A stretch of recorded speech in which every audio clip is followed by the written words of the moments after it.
अस्सलाम वालेकुम, कैसे हैं आप सब। उम्मीद करते हैं कि आप खैरियत से होंगे। तो आज की वीडियो में हम पढ़ने जा रहे हैं इलेक्ट्रिकल कंडक्टिविटी और उसके ग्रुप ट्रेंड के हवाले से।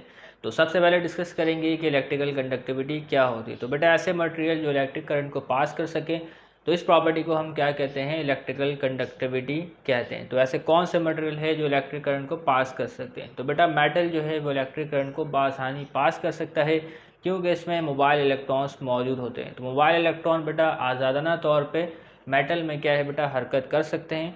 तो अगर इलेक्ट्रॉन आज़ादाना तौर पर हरकत कर सकेंगे तो इलेक्ट्रिसिटी भी क्या है बेटा, बहुत आसानी से पास हो सकेगी। ये बात क्लियर।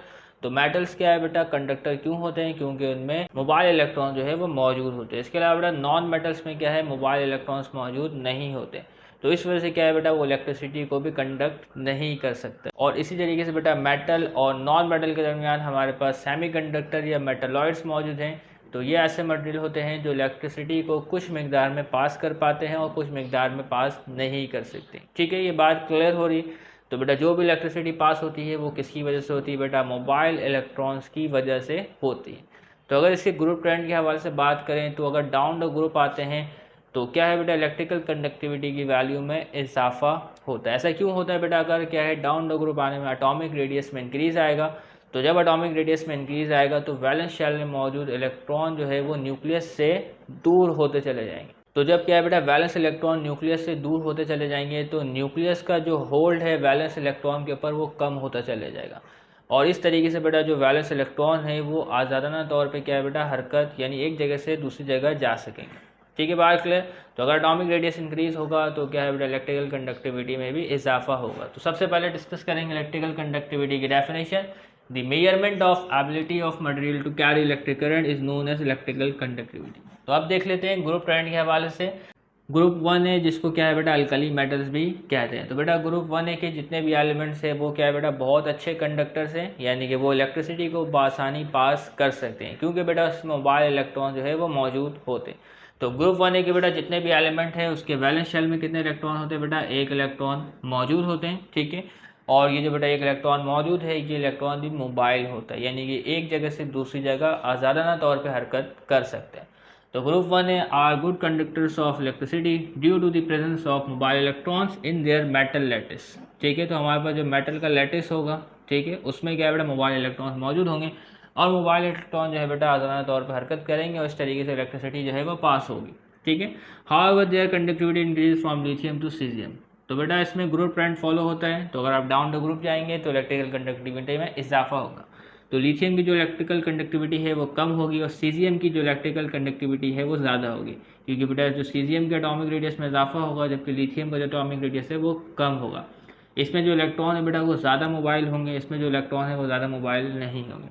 इसी जगह बेटा since removal of valence electron become easier. तो बेटा जो वैलेंस इलेक्ट्रॉन मौजूद होता है उसमें निकलने में क्या है बेटा, आसानी होती है सीजियम में बनिस्बत लिथियम के। इसके अलावा बेटा दूसरा ग्रुप 2 है जिसको कहते हैं अल्कलाइन अर्थ मेटल। ठीक है, तो ग्रुप 2 में शामिल तमाम एलिमेंट्स क्या है बेटा, गुड कंडक्टर है। तो अगर गुड कंडक्टर्स हैं तो इनको शुमार करेंगे मेटल्स में। ठीक है, तो ग्रुप 2 है तो इसके वैलेंस शेल में कितने इलेक्ट्रॉन होते हैं बेटा, 2 इलेक्ट्रॉन मौजूद होते हैं, जबकि इसके वैलेंस शेल में 1 इलेक्ट्रॉन होते हैं। तो अगर इलेक्ट्रॉन की तादाद में इजाफा होगा तो कंडक्टिविटी में भी इजाफा होगा। तो group 2 are also called good conductors of electricity due to the presence of two loosely held valence electron। ठीक है, तो these element are relatively more conductive।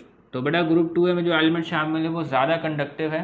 ठीक है, बनिस्बत अल्कली मेटल्स के, क्योंकि अल्कली मेटल्स के वैलेंस शेल में एक इलेक्ट्रॉन है और अल्कलाइन अर्थ मेटल्स के वैलेंस शेल में 2 इलेक्ट्रॉन है। तो इसमें क्या बेटा, इलेक्ट्रॉन ज़्यादा है और उसमें इलेक्ट्रॉन कम है, तो इसकी कंडक्टिविटी ज़्यादा होगी, जबकि ग्रुप 1 की कंडक्टिविटी कम होगी इसके मुकाबले में। तो साइंटिफिक रीज़न में क्वेश्चन पूछा जा सकता है कि बेटा ग्रुप 1 के मेटल्स इलेक्ट्रिसिटी क्यों कंडक्ट करते हैं, या इसके अलावा पूछा जा सकता है बेटा ग्रुप 2 की कंडक्टिविटी ज़्यादा होती है या ग्रुप 1 की। तो इसकी रीजनिंग आपको करने आने चाहिए। तो एग्जाम में ऐसा नहीं होगा कि बेटा आपको ये पूरा दे दिया जाए और आपने इसको लिख कर टाइम ज़ाया करना है। तो रीजनिंग करने आपको आनी चाहिए। ओके, इसके अलावा बेटा तीसरा ग्रुप है ग्रुप 3 है जिसको कहते हैं बोरॉन फैमिली, क्योंकि इसका पहला एलिमेंट क्या है बेटा, बोरॉन है। तो boron has moderate electrical conductance. तो बोरॉन क्या है बेटा, कुछ अमाउंट में इलेक्ट्रिसिटी को पास कर सकता है, लेकिन आपकी किताब में क्या है बेटा, बोरॉन को कंसिडर किया गया है नॉन मेटल्स के तौर पे। ठीक है, तो boron behave as non metal, लेकिन कुछ किताबों में बेटा बोरॉन को मेटलॉइड्स भी तस्वुर किया जाता है, ठीक है, यानी मेटल्स और नॉन मेटल्स के दरमियान में। लेकिन आपकी किताब में क्या कंसिडर किया गया बेटा, नॉन मेटल कंसिडर किया है, तो आपने भी यही कंसिडर करना है। तो बोरॉन बिहेव करता है एज नॉन मेटल, और इसके अलावा बेटा जो दूसरे मेंबर है इस ग्रुप के उसको कंसिडर करते हैं बेटा मेटल, ठीक है। तो बोरॉन के बाद जो बारी आती है बेटा एल्यूमिनियम, गैलियम, इंडियम और थैलियम की बारी आती है। तो वो चारों एलिमेंट्स क्या है बेटा, मेटल है। क्यों है, कैसे हैं, इसको डिस्कस नहीं करना है, क्योंकि आपकी किताब में भी डिस्कस नहीं किया गया। तो जो आपकी किताब में डिस्कस किया गया है एग्जाम में सिर्फ इन्हीं से सवाल पूछे जाएंगे। अगला ग्रुप बेटा ग्रुप 4 है, जिसको कार्बन फैमिली भी कहते हैं। तो इसकी इलेक्ट्रिकल कंडक्टिविटी ऑफ ग्रुप 4 है वेरीज वाइडली। तो बेटा ग्रुप 4 के एलिमेंट्स में इलेक्ट्रिकल कंडक्टिविटी में काफ़ी वेरिएशंस मौजूद हैं, यानी कि बेटा ग्रुप 4 में नॉन मेटल, मेटलॉइड और मेटल्स शामिल है, ठीक है। पहला एलिमेंट है कार्बन। तो कार्बन क्या है बेटा, नॉन कंडक्टर है, इलेक्ट्रिसिटी को पास नहीं कर सकता। इसके अलावा बेटा जो सिलिकॉन है और इसके अलावा बेटा जर्मेनियम है, तो इनको शुमार करते हैं बेटा हम सेमी कंडक्टर में, इनको मेटलॉइड्स भी कह सकते हैं, ठीक है। तो सिलिकॉन और जर्मेनियम का इस्तेमाल करते हैं बेटा इलेक्ट्रॉनिक सर्किट्स बनाने में, बहुत ही अहम एलिमेंट है सिलिकॉन और जर्मेनियम। उसके बाद बारी आती है बेटा टिन और लेड की, तो इन दोनों का शुमार करते हैं बेटा बहुत अच्छे कंडक्टर्स में। तो ये दोनों क्या है बेटा आपके पास मेटल्स है। इसके अलावा बारी आती है बेटा ग्रुप 5A की, ठीक है। तो ग्रुप 5A की जो पहला एलिमेंट है वो कौन है बेटा, नाइट्रोजन, ठीक है। तो इसमें भी बेटा जो इलेक्ट्रिकल कंडक्टिविटी में काफ़ी वेरिएशन पाई जाती है। तो नाइट्रोजन आपके पास क्या है बेटा, नॉन मेटल है, कोई मसले की बात तो नहीं, ठीक है। तो ये क्या है बेटा, इलेक्ट्रिसिटी को कंडक्ट भी नहीं कर सकता, तो नाइट्रोजन जो है आपके पास नॉन कंडक्टर भी है। नाइट्रोजन के बाद जो बारी आती है बेटा फास्फोरस की, तो फास्फोरस पुअर कंडक्टर है, ओके। फास्फोरस के बाद जो बारी आती है बेटा आर्सेनिक की, तो आर्सेनिक के बारे में आपकी किताब में नहीं लिखा गया है। तो आर्सेनिक का शुमार किसमें होता है बेटा, मेटलॉइड्स में होता है। किसमें होता है बेटा, मेटलॉइड्स, ओके, मेटल और नॉन मेटल के दरमियान में। और इसके अलावा बेटा एंटीमनी और बिस्मिथ, तो इन दोनों को शुमार करते हैं बेटा गुड कंडक्टर में आपकी किताब के मुताबिक, ठीक है। लेकिन और दूसरी किताबों में एंटीमनी को मेटलॉइड्स में शुमार किया गया है, सिर्फ बिस्मिथ को गुड कंडक्टर में यानी मेटल्स में शुमार किया जाता है, ठीक है। यहाँ तक बात क्लियर हो रही बेटा 5 ग्रुप्स के हवाले से। और उसके बाद बेटा ग्रुप 6 से 7A 8A को क्या है बेटा, नॉन मेटल्स यानी नॉन कंडक्टर जो है वो कंसिडर किया जाता है, यानी कि बेटा इन ग्रुप्स में जो एलिमेंट शामिल है वो इलेक्ट्रिसिटी को कंडक्ट नहीं कर सकते। एलिमेंट्स ऑफ ग्रुप 6 से 7A 8A are either poor और नॉन कंडक्टर। तो बेटा इनमें जो ज़्यादातर एलिमेंट है वो क्या है बेटा, नॉन कंडक्टर है। तो पुअर की बात तो दूर है बेटा, इसमें एक एलिमेंट मौजूद होता है पोलोनियम, ठीक है। सिर्फ वही क्या होता है बेटा, मेटल होता है, ठीक है।